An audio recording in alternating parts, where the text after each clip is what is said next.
The IDF prepares to wipe out Hamas in Gaza City and in the central camps. Can Hamas be defeated without endangering the remaining hostages? Beyond that lies another question. If Israel agrees to a deal, which includes a ceasefire, will it be just another pause, or will it be the end of this war? Welcome to Boots on the Ground. I'm your host Yair Pinto, bringing you all the truth about what's happening in Israel. The IDF is preparing to completely eliminate Hamas's military and governmental systems, while Hamas is desperately trying to survive the final battle, continuing to fight while relying on hostages, tunnels, and control of humanitarian aid as its main survival cards. The IDF is mobilizing around 60,000 reservists in addition to around 70,000 who are already mobilized for the final battle in Gaza City.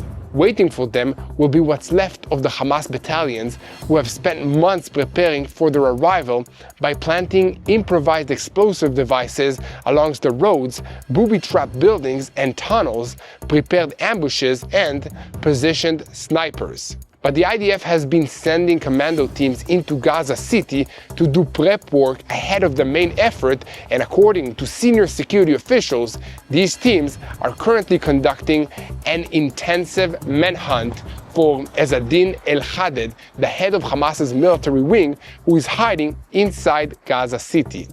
In the northern arena, the battle against Hezbollah also continues.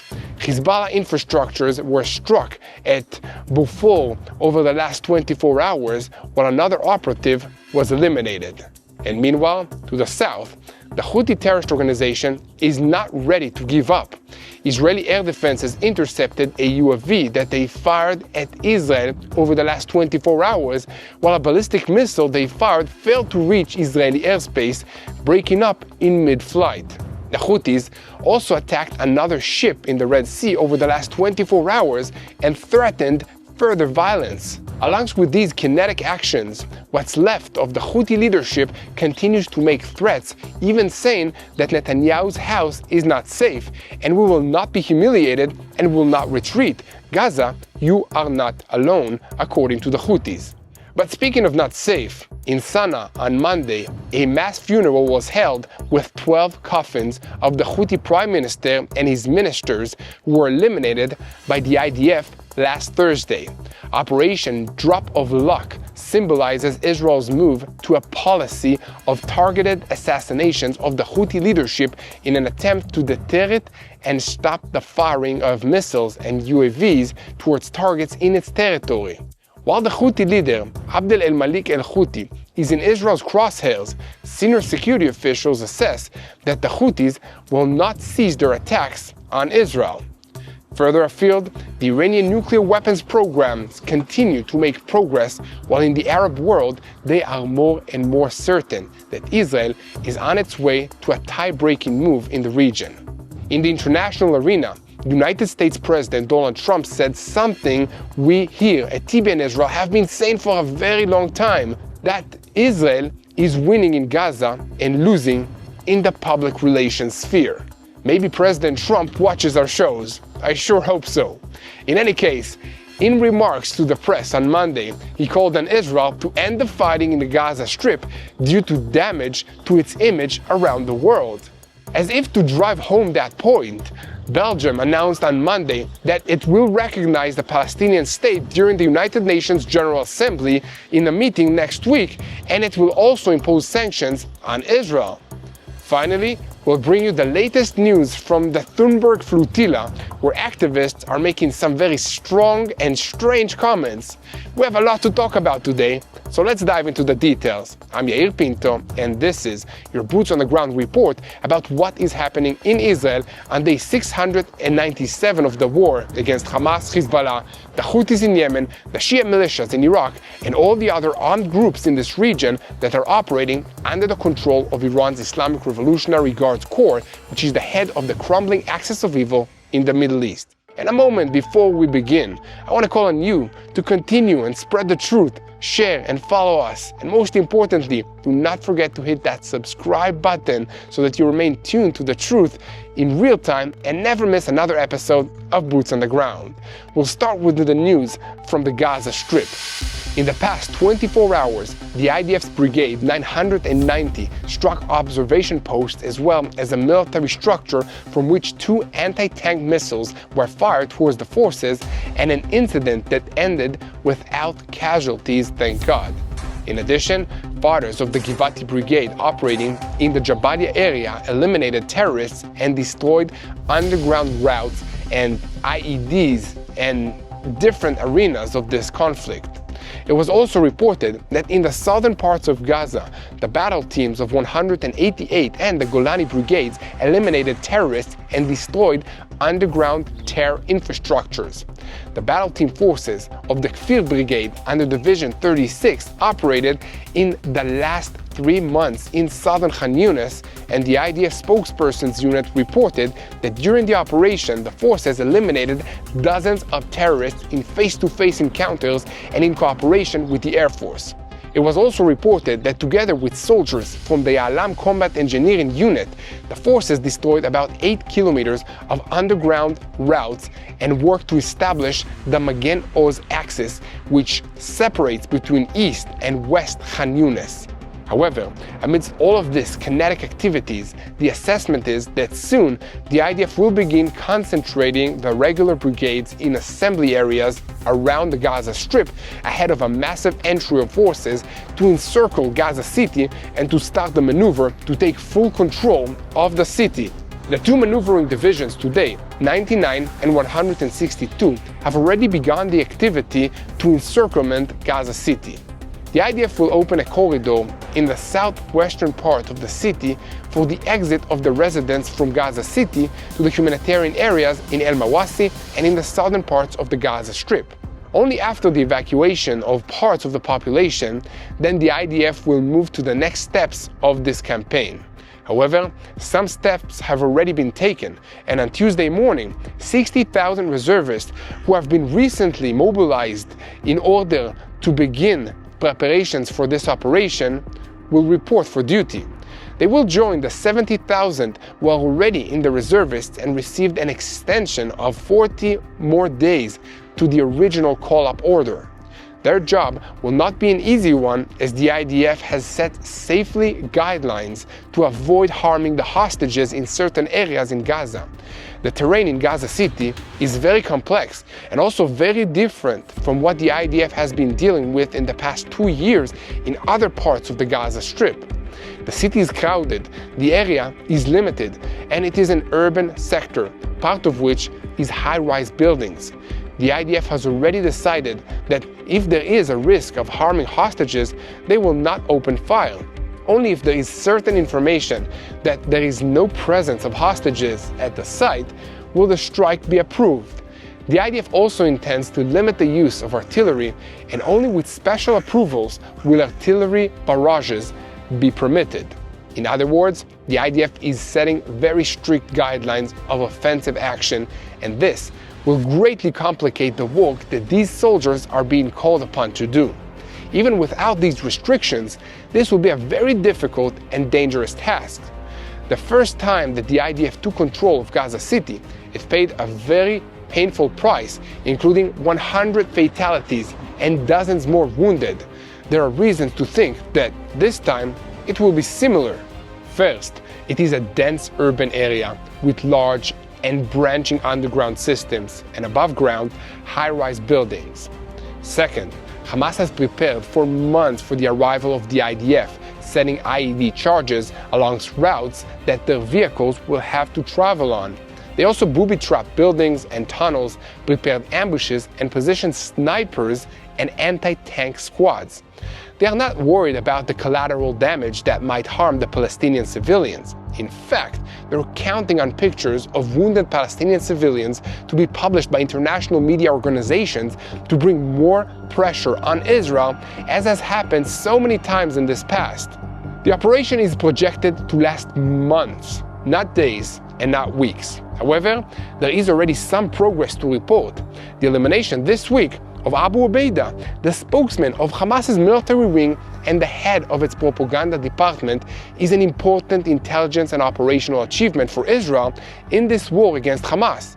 Senior security officials say that the manhunt of the IDF and the Israeli security authorities is now focused on the elimination of Ezzadin el-Hadid, the head of Hamas's military wing, who replaced Mohammed Sinwar after his elimination by Israel. And according to the assessment of the security officials, he is hiding in tunnels in Gaza City, surrounded by several Israeli hostages. Nevertheless, Israel is gradually settling the account with the Hamas leadership that planned and executed the October 7, 2023 massacre. Israel eliminated the man who planned the massacre, Yair Sinwar, and the top command of the military wing, Mohammed Sinwar, Muhammad Def, and Marwan Issa. Also eliminated were the brigade commanders of Hamas in the Gaza Strip, Hamed El-Gardor, commander of the Northern Brigade, Ayman Nofal, the commander of the Central Brigade, Rafat Salmech, the commander of Khan Yunis Brigade, and Muhammad Sabanech, the commander of the Rafah Brigade. All of them were part of the small military council of Hamas's military wing, alongside Ezzadin el-Hadid. Therefore, it can be said that el-Hadid is also the last symbol of October 7th that is still alive. And now, he is in the crosshairs of the Israeli security authorities and the IDF. However, Hamas still holds some cards in this situation and is refusing to surrender. The biggest card is, of course, the hostages, as well as the tunnel network and control over the distribution of humanitarian aid in the Gaza Strip.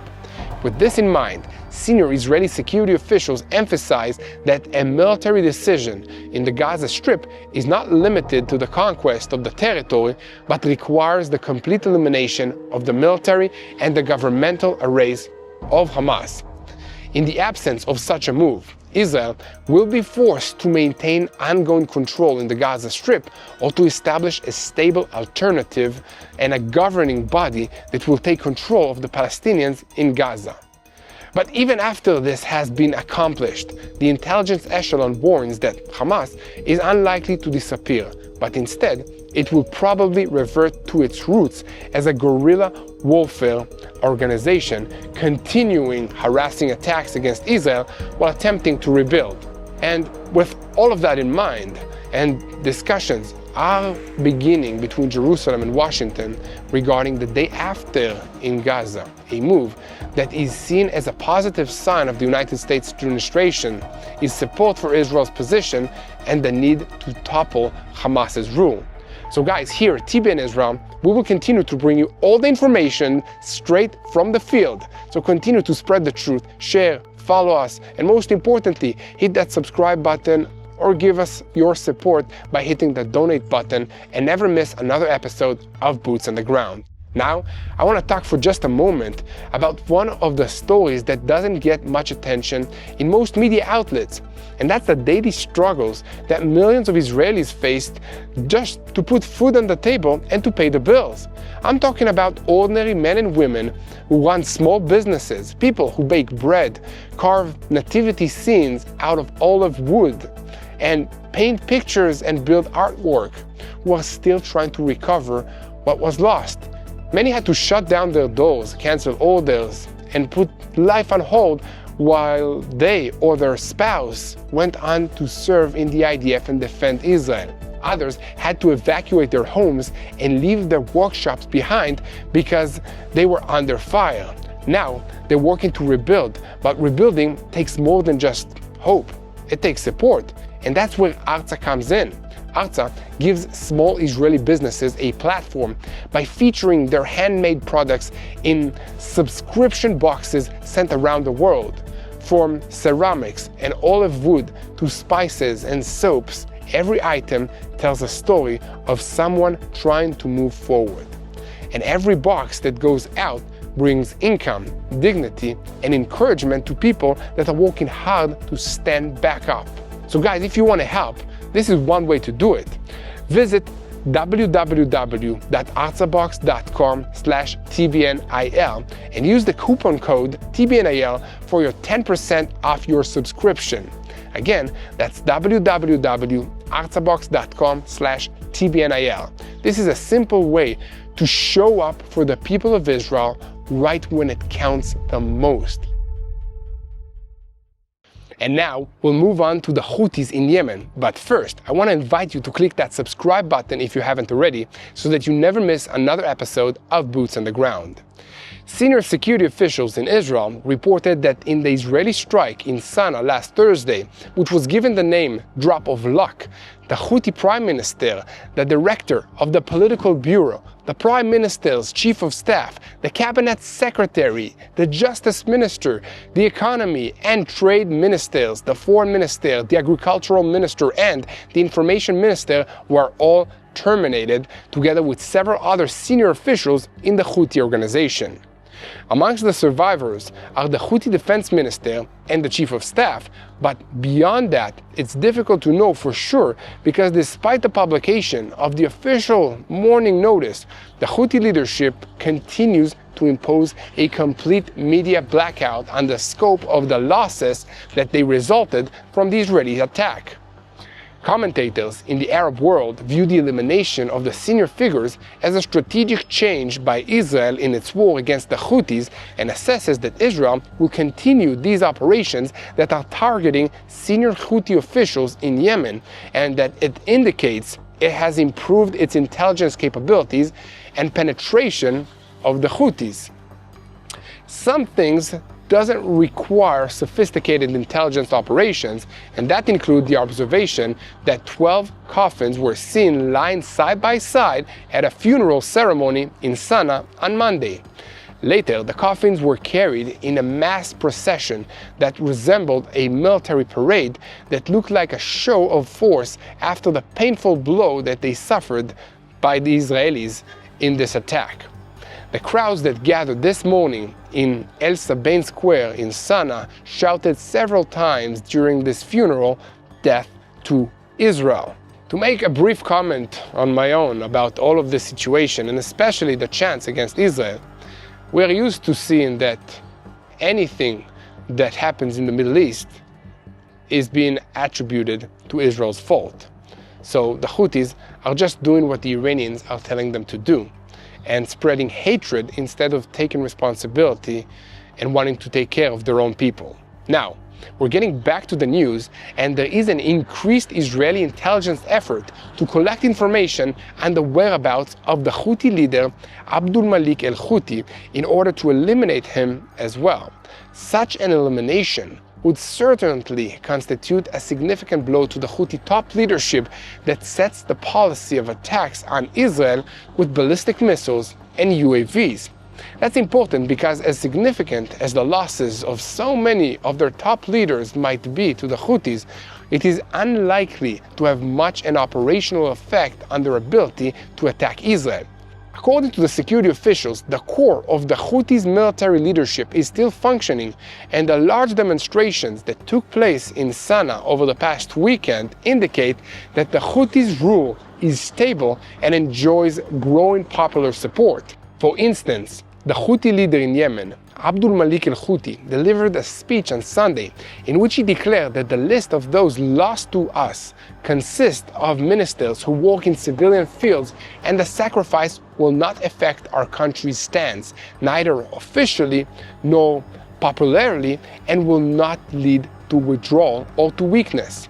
Elsewhere, the head of the Supreme Political Council in Yemen, Mahdi el-Mashat, also warned on August 31st that black days await Israel, and emphasized that Houthi assistance to the Gaza Strip will continue until the Israeli attack on it is halted, adding that the armed forces are in position of strength and what the enemy achieved is nothing but a stroke of luck, nothing more.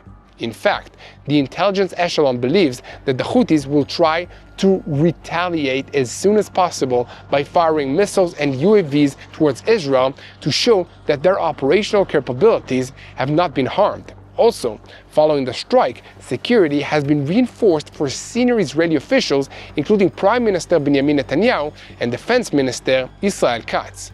In the early morning hours of Tuesday, several drones were observed being fired towards Israel by the Houthis, but they were all intercepted by the IDF and the American warships that are sailing in the Red Sea before they got anywhere near Israeli airspace.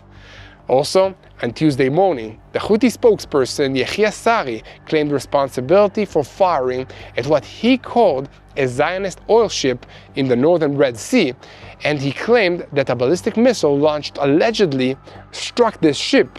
However, last night it was reported that the ship, which is Israeli-owned and sails under the Liberian flag, reported only a splash of water near its location following the fire. The crew, it was reported, is safe and continuing to its destination. Also this week, in a step perceived as a further escalation by the Houthis, they raided United Nations institutions in Sana'a and Hodeidah and arrested at least 11 organization employees. The United Nations envoy to Yemen, Hans Grunberg, condemned the new wave of arbitrary arrest, which comes against the background of additional arrests over the past year of United Nations personnel and aid workers in Yemen. Guys, here at TBN Israel, we will continue to report about all that is happening in Israel and the Middle East, and we will bring you the most up-to-date and clear information regarding the war for Israel's existence. And once again, we invite you to be part of the team by sharing our videos on YouTube, following us on social media. Make sure to follow only official accounts of Yair Pinto and Mati Shoshani, and do not forget to subscribe to TBN Israel so that you never miss another episode of Boots on the Ground. Now, we move on to a story about United States President Donald Trump, who claimed in an interview published on Monday evening at the news portal Daily Caller that Israel should end the war in Gaza because it harms its public relations in the world. In the interview, Trump added that Israel has lost its status in Congress. In his words, 15 years ago, it had the greatest total control I have ever seen, and today, that no longer exists. It's amazing. He attributed the change to the Democratic Party. Today, you have AOC and all these crazies, they changed it completely. President Trump is making a point here that we here at TBN Israel have been making for months, that although the IDF is having one spectacular success after another on the battlefield, and the Mossad and other intelligence agencies are doing amazing things all over the Middle East, Israel is losing the most important battle of it all, the media and the public relations battle. In Hebrew, there is a special word for all of this, and that's hasbara, public relations. We have always had an issue with hasbara, and in this war, that is causing all of us a lot of problems. Here at TBN Israel, we're doing our part to fight this battle, and once again, we need your help to raise the volume and to let the truth reach far as possible. So guys, share, talk to people, and help us recruit as many voices as possible to stand with Israel. This is the time to show support and to fight together for the future of all of us. So, together, let's make sure to fight for the truth. Leave a comment, leave a like, and hit that subscribe button. And now, we are standing on the topic of international relations because the foreign ministries of Iran, China, and Russia published a harsh joint statement on Monday against the activation of the snapback sanctions by Britain, France, and Germany against Iran. The statement was signed in Tianjin at the summit of the Shanghai Cooperation Organization and the countries, and also published by the Iranian Foreign Ministry, Abbas Araghchi, on his X account. In case you've never heard about the Shanghai Cooperation Organization, it includes the governments of countries that have around 40% of the world's population, so it's kind of a big deal. With that in mind, let's take a look at what this statement said, starting with an opening paragraph that claimed that the Security Council cannot continue to discuss the matter on the basis of the referral submitted by the E3 and should treat it as null and void. The most significant point in the document is the warning that any action purportedly taken in controversy to the Security Council Resolution 2231, which endorsed the 2015 JCPOA nuclear agreement with Iran, cannot produce legally binding international obligations for United Nations member states, which is a clear indication that China and Russia have no intention of enforcing the sanctions at the end of the process. Another claim made in this statement is that the United States was the first to violate the 2015 nuclear agreement, and that Europe chose to align with illegal sanctions instead of honoring its commitments, and therefore cannot now demand rights from an agreement that it itself undermined, including the right to activate the snapback mechanism. However, the snapback mechanism, which was activated last Thursday by Britain, France, and Germany, is a diplomatic mechanism included in the 2015 nuclear agreement. The mechanism allows any of the signatory countries to automatically restore all the sanctions that the Security Council imposed on Iran in the years of 2006 until 2010, and mainly those adopted in Resolution 1929 from 2010. The method bypasses the veto problem in the Security Council. Instead of voting on imposing new sanctions, a vote that Russia or China can block, they vote on continuing the suspension of the existing sanctions, and if within 30 days no decision is made to continue the suspension, the sanctions automatically return. The sanctions that will come back into force include a full arms embargo, a complete ban on uranium enrichment, a ban on development of ballistic missiles, restrictions on the transfer of military technology, restrictions on the Iranian Navy, and authority to inspect suspicious Iranian cargo. The validity of the mechanism is set to expire on October 18, a decade after the agreement was signed. This is a hastened procedure that the European countries want to activate now. The European countries have also set 3 conditions that, if Iran complies, would stop the activation of the snapback mechanism. Those conditions are full renewal of the work of the IAEA inspectors at Iran's nuclear facilities, providing an update on Iran's enriched uranium stockpile, which currently stands at more than 400 kilometers, an amount sufficient in the West assessment to produce about 10 bombs, and resuming negotiations with the United States. So to make a comment about all of this, I'm reminded of something that a French general once said, that treaties are like flowers. They last while they last. Agreements between nations always seem to last as long as those nations see it in their interest to keep them, and then they break them as soon as they are no longer in their interests, and there's no institution powerful enough to compel them to do anything else. It has been that way for thousands of years, and no one should be surprised that it's still like that today in 2025. The Russians and the Chinese might have disappointed some people by taking this course of action, but no one should be surprised by it. And guys, here at TBN Israel, I'm sure that not only we're not surprised, we are expecting this, and the appropriate steps have been taken to prepare for the inevitable consequences of these decisions. In any case, here at TBN Israel, we will continue to report on every development on the subject, and as always, we ask you to continue and spread the truth, share and follow us. And now, we will move on to our report that saddens me every time this topic comes up, because it shows how extremist Islamic movements manage to normalize their lies amongst the younger generation that is not exposed to the truth. Entirely influenced by online propaganda and tragically blinded to what is happening in their countries, literally right in front of them. Greta Thunberg, who is on her way to Israel on yet another selfie yacht trying to run the blockade of Gaza, was interviewed yesterday by the British network Sky News and managed to get herself into trouble and to show her true hypocritical face. The young Swedish activist for any extreme cause that presents itself spoke with Sky's Europe correspondent, Sibohan Robbins, and tried to explain why she's trying again to ostensibly deliver aid to the Gaza Strip when the Gazans already receive aid from the United Nations and other NGOs. She did not really succeed in explaining this, but she did manage to amplify the false narrative about Israel being responsible for a man-made famine in the Gaza Strip. But then Robbins asked her a question that the young woman was not prepared for: what she has to say to Hamas, which is still holding dozens of Israeli hostages in its hands. Again, there is a genocide occurring there, Thunberg began the statement, and the Palestinians have lived under suffocating oppression, and when there is an occupation, it's not my opinion, according to international law, people have the right to resist this occupation.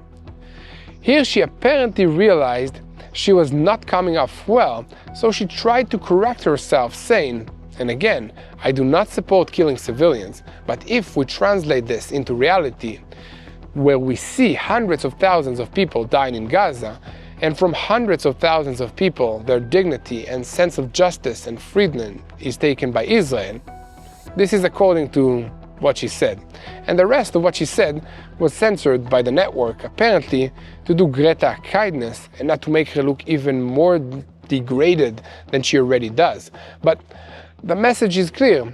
She has not a bad word to say about a terrorist organization that invaded the neighboring country, Israel, murdered thousands and took hundreds of captives, some of whom it tortured to death for months. In her view, everyone has human rights except Israelis. Now, for those of you who are still watching this video, first of all, thank you very much. And second, here's some bonus material for anyone who wants it, because I want to put some things on the record here, even if most people won't listen or care. So, we're fighting a spiritual war. This is a battle over narratives.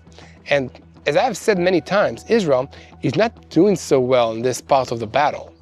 So here's some material which gets at the foundation of the battle over narratives. First, there is a dramatic difference between Zionist settlement of the land of Israel and European colonialism in Africa, the Americas, and other parts of this world, because mostly it took place in the 16th, 17th, 18th, and early 19th centuries.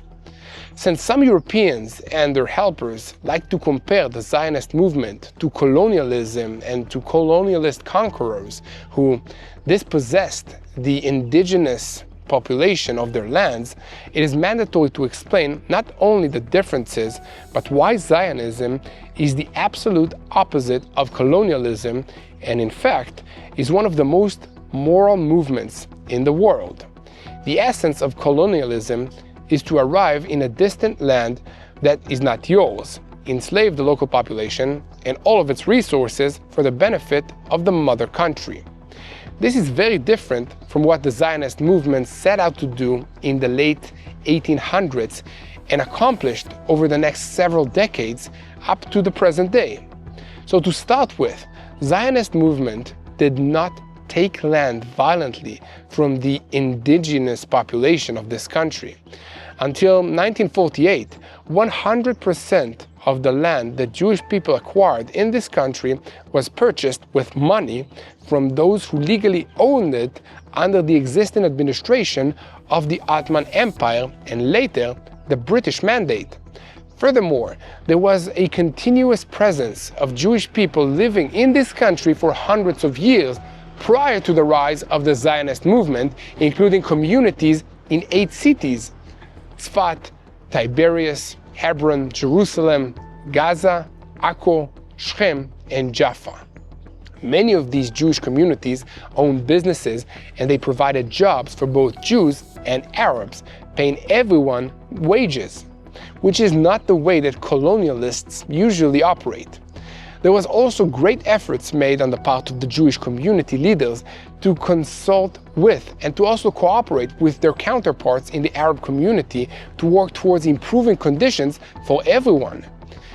In many places, these cooperative efforts led to improvements in economic developments, education, healthcare, and many other things. Perhaps the greatest success story is in the Arab village of Abu Ghosh, which is near my own house in the area surrounding Jerusalem. And I invite anyone watching this video to come visit Abu Ghosh and see what I'm talking about for yourself. But there are many other places in this country where life improved for everyone because of the large capital investment that the worldwide Jewish community made here starting in the late 19th century, and thousands of Arab people moved here from other parts of the Ottoman Empire to take advantage of this. This is the exact opposite of what happens when an area is colonialized by a more powerful country, which ruthlessly exploits the resources of that area for its own sake and often leads on the population for manpower and extort them. So to sum up, in the same years in which the powerful nations of Europe were plundering other lands all over the world, the Jews who returned to their ancient homeland bought every dunam of ground for full price with donations from Jews all over the world, did not enslave even one local, but paid many for work that they otherwise would not have had, and began a new era of tremendous prosperity that benefited everyone who lived here in Israel. I will add another personal comment here, that there are several passages in the Bible that condemn the sin of pride. And the reason is not just because it offends God when the human beings He created have this absurd attitude towards Him. It is also because pride does so much damage to the lives of human beings. God is our Father, and we are His children. And like all fathers, He wants His children to have a good life, and He doesn't want us to make bad decisions, which will cause us to have problems that we do not need. Pride causes people to make a lot of bad decisions, and the Palestinian people have made more bad decisions than most because of pride. Pride prevented them from embracing all the blessings that the Jews brought to this land for almost 200 years now. No one wants to admit it, but that's what's behind these absurd fairy tales about how the Zionist movement is a colonialistic entity. The Jews did not colonize the land of Israel, and the only reason anyone was harmed by the Jewish return to their ancient homeland is that pride motivated them to make bad decisions that resulted in their rejection of what could have been and should have been a blessing for them as well, and everybody here. They didn't want to do things God's way. They wanted to do things their way. And that has been and continues to be their greatest tragedy. However, to be fair, that's the core of the problem that the entire human race is suffering from, not just the Palestinians. In any case, here at TBN Israel, we will continue to bring you all the truth about what's happening in Israel. So continue to spread it, share, also follow us. Make sure to follow only official accounts on social media. And guys, this is a spiritual war, so the best thing that you can do is to pray. Make it personal. Pray that God will give wisdom to the leaders of Israel, of the Palestinian people, and your nations around the world. Pray for the IDF soldiers to remain safe. All they're doing is protecting the people of Israel, their families, against this terrorist regime that still has hostages. The goal here is to dismantle a terrorist organization and bring back our hostages. The entire world should be united behind this goal of this war, including the Palestinian people that Hamas is using as human shields.